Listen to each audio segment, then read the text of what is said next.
or carved into stone, but carried in memory, whispered through stories, and practiced with careful observation of the land. For the Hadza, medicine is not a separate discipline, it is life itself. Every step through the forest, every hunt across the savannah is also a lesson in healing.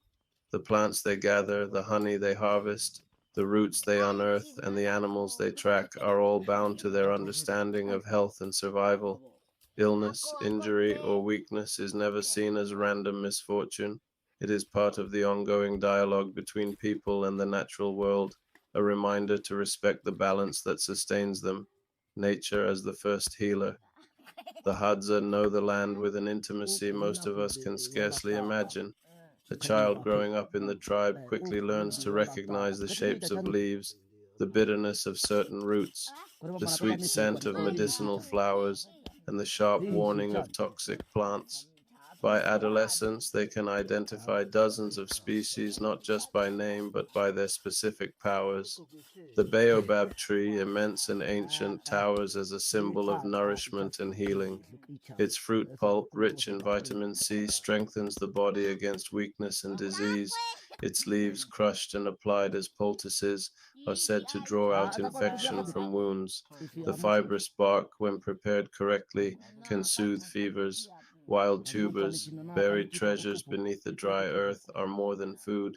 They carry cooling properties, used to restore hydration and balance during illness or exhaustion.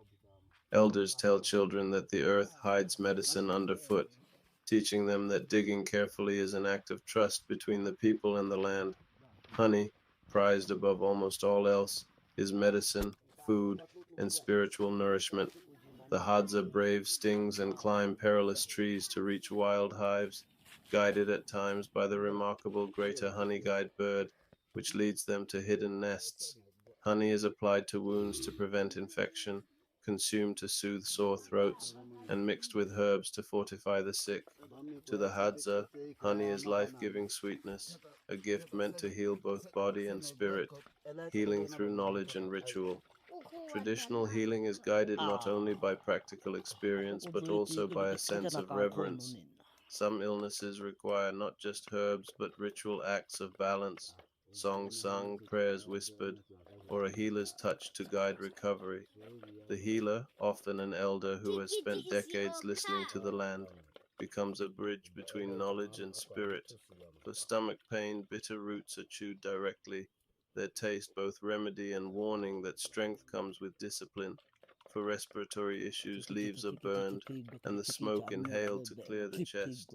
Fever is treated with infusions made from bark, brewed into strong earthy teas that purge sickness through sweat. Yet even as these remedies heal, they are not extracted carelessly.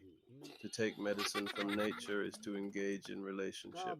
Only what is needed is gathered, and often words of thanks are spoken. This way, the land is never stripped, and future generations will find the same abundance. Medicine as cultural memory. Each plant, each remedy, carries a story.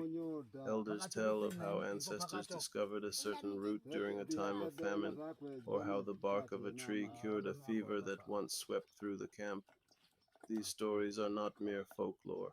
They are records of survival, encoded in narrative so that every new generation will remember. At night, around fires that flicker beneath the open stars of the Rift Valley, these teachings are passed on. Children listen as their grandparents describe the properties of plants, recalling how the Hadza have walked these same lands for millennia without losing their way. In this way, medicine is not only healing but also identity, a thread that ties each person to their ancestors and to the earth itself. A lesson for the modern world. In today's world, where synthetic drugs line shelves and urban life often severs our bond with nature, the Hadza stand as living reminders of a different path. Their knowledge shows us that healing need not come only from laboratories, but can also be found in roots and leaves, in honey and water, in the wisdom of observation and respect. To walk with the Hadza is to be reminded that health is not just the absence of sickness, but harmony with the rhythms of the land. The body, the community, and the environment form a single whole.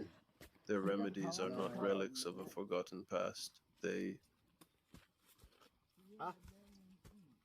Akanabema akweza. Agwaza amatsa yakadabe. Abashia. Agwaza. Ngokota na kwetea. Amishe na atsikako kweso tsaishina ya mama tsayaso chete ikae.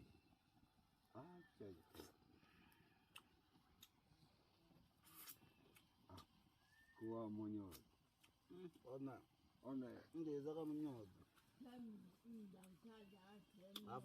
Mediation and conflict resolution. Women often act as mediators within the family and community, helping resolve disputes and maintain harmony. 5. Interaction with man and hunting life. While men hunt, women play supportive roles. Assisting hunters, women may help with tracking, skinning, or preparing hunted animals. Meal distribution. They ensure that meat and gathered food are shared fairly among family members, which reinforces social bonds. Flexible roles. In times of scarcity or special circumstances, women may temporarily take on additional responsibilities to support the camp. 6. Resource trade and barter. Hadzabe women also engage in trade. Local bartering. Women may exchange gathered fruits, honey, or crafts with neighboring communities for goods the Hadzabe cannot produce themselves, such as metal tools or clothing. Knowledge as currency.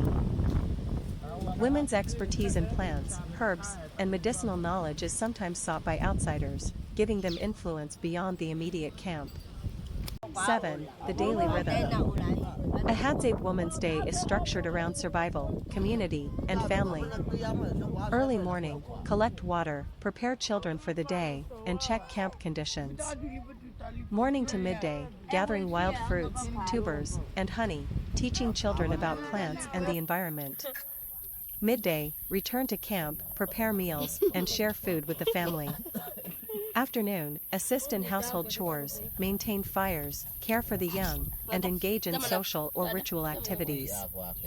Evening, cook the evening meal, supervise children, participate in storytelling, singing, or communal discussions before resting. Conclusion. Hadzabe women are indispensable to their community. While men's hunting activities often draw attention, it is the women's knowledge, labor, and social leadership that sustain daily life. They are not just gatherers.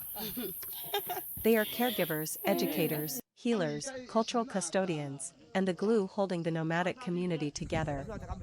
Without their contributions, the Hadzabe way of life would not survive.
Aku